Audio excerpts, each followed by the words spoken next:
Papa. Tu caca bere mati ko mama me poko ndu ave. Doya no alema. Doya ko ya do tefia wo maima. Ne ju abo mo ko bo. Anu ni ba. Mi dungo mi dungo manya. E na gbeze ko bo nya ko di. Adole nyawu. Adole la Oh. Voilà la vida. Non ba ga ko re ka no mo ko ndu ave wa. Yin to manje yo. Sia. Taba mlo yanso. Akpula waso sia.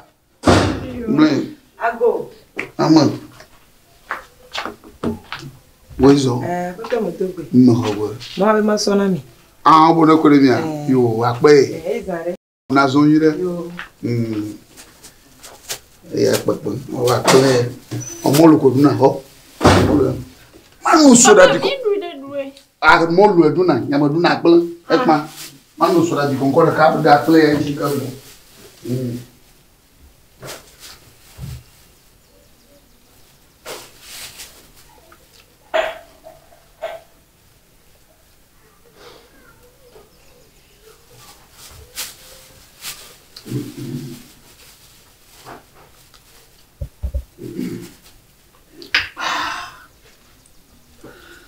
Oi.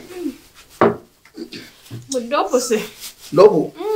Nyo ko nya dudu ya, du akplan, egbe. Ha? Ya du molu, edokpololo, po yiba la. Were.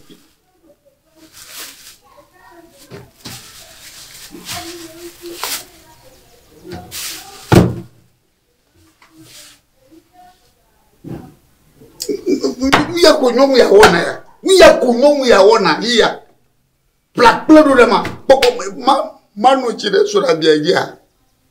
Manu chire sura biaja.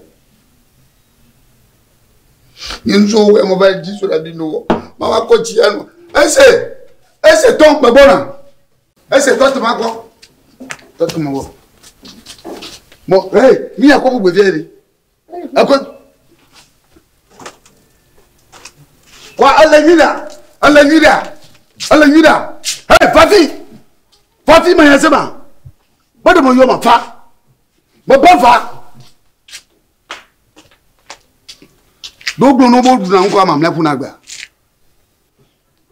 Ha? Dogbo nko na amamle fu na gba.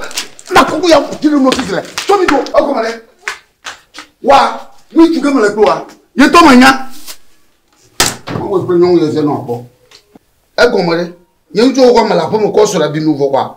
Fa ko bon le petit homme fa veye, ye njo ko ba no chima. Egomore. Ameyo leke ye nyawa. Fifi apple mo lu da ba nyon njo ko ba du. Nya mo lu meduna. Meduna mo lu nya. Ya kamato nya. Tabola cho, ale yida. Jeti bebe ye njo ko mo ba ko so la bi nouveau. Ma du ko su molu. Molu a ba ko da shine dio. O vo, njo ko ma la dia. Do ha wi do wa gomere. Ale yida. Ma do pe na go ba. Ma no pe na go. Ma ta no bo buga ko bo buga pe ma ba. E jejima. Wale, ma tu mu ko wa tiga ya to fia.